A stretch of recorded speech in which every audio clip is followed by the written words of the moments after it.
Hey guys, this is Trey with Sniper Marine. Today we're going to do an install video on a Garmin Force trolling motor, and we're going to show you our new bracket that we just launched. This is a more universal mount than we had before. We're going to show you how to mount it up. So when you open your package, you're going to have a couple different legs potentially if you ordered it from a retailer. If you order it straight from us, you're going to get just the ones that you need. And so you'll see right here we've got two Garmin legs. This also fits the Lowrance Ghost, but we're going to show you the install on a Garmin today.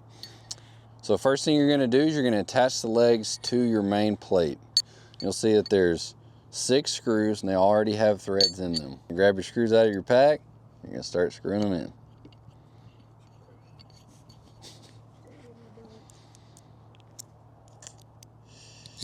So once we get all 6 of these in, I'll show you how to put it on the trolling motor itself. Okay, now we've got both legs attached to the main plate. Now we're going to put the main plate on the trolling motor itself. Now that we've got our legs attached to our main plate, we're going to put it on the trolling motor. So what I recommend to do is first take it and put it over the shaft and then slide it up towards the trolling motor. So you're going to take your bolts that come with it and you're going to start hand tightening them in. So line it up. All right guys, now we've attached the main plate to the trolling motor. Next we'll show you how to attach the arm. Now that we've got the main plate attached to the Garmin Force, we're actually going to put on the arm.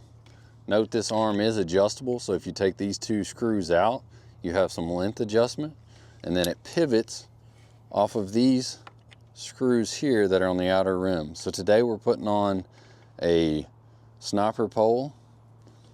And so I'm going to choose this position right here based on how I know it's going to fit on this boat. So we're going to start by putting in the back one, the back row. And then you'll see that this pivots around. These slots that are in this tubing align with the different positions on the outer rim of the plate. And so I'll get it to where I want it. It may take you a couple tries to get the pole exactly like you want it. All right, so we'll tighten those down, and now you're ready to put your sniper pole in the clamps. So what I'm going to show you now is how to attach the arm to the main plate so that you can securely mount your Humminbird 360. When installing your 360 in the sniper mount, one thing you want to make sure, you might hold it up here for fitment before you put the arm on, is make sure that it's above any live sonar, and then also make sure you put it not too low to where you're going to hit the prop of your trolling motor. And so I know I want mine about right here, so I'm going to look at the plate and see what spot I need to mount it in.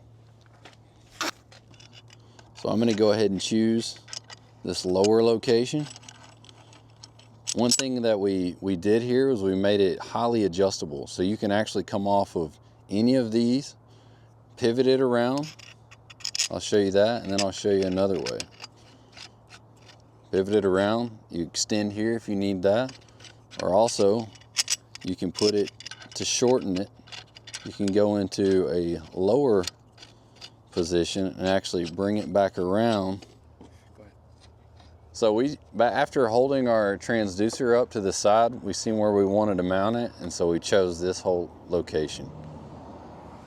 So I'm going to tighten it down, and now I'm going to put the 360 in the clamps. All right guys, now we've got our new mount installed, and we chose this location here to hold our 360. So this is your new bracket on the Garmin Force trolling motor. I just want to show you one thing about our new trolling motor mount when it goes on the Garmin Force. I want to show you how to attach your kickstand to the bracket, because it doesn't go in the exact holes that it was before you mounted our bracket. So you'll see right here that we've already got 3 of our mount bolts added to the main plate going into the Garmin Force.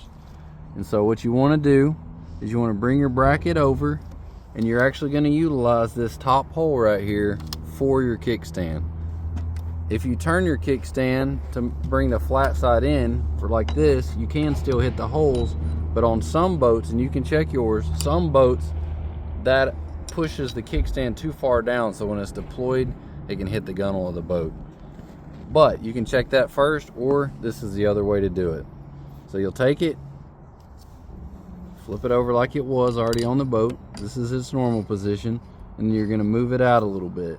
And so you'll take your longer screw that actually goes in the bottom through our plate, and you'll put it in the bottom. It goes in the half hole into the trolling motor. You get the hand tightening there,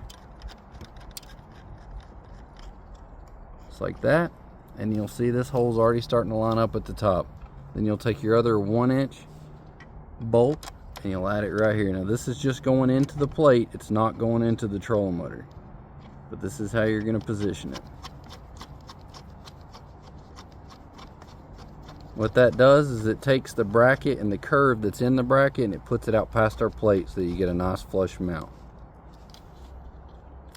Then you'll take your wrench, you'll go in and tighten it up, and then adjust your kickstand down to the deck of your boat.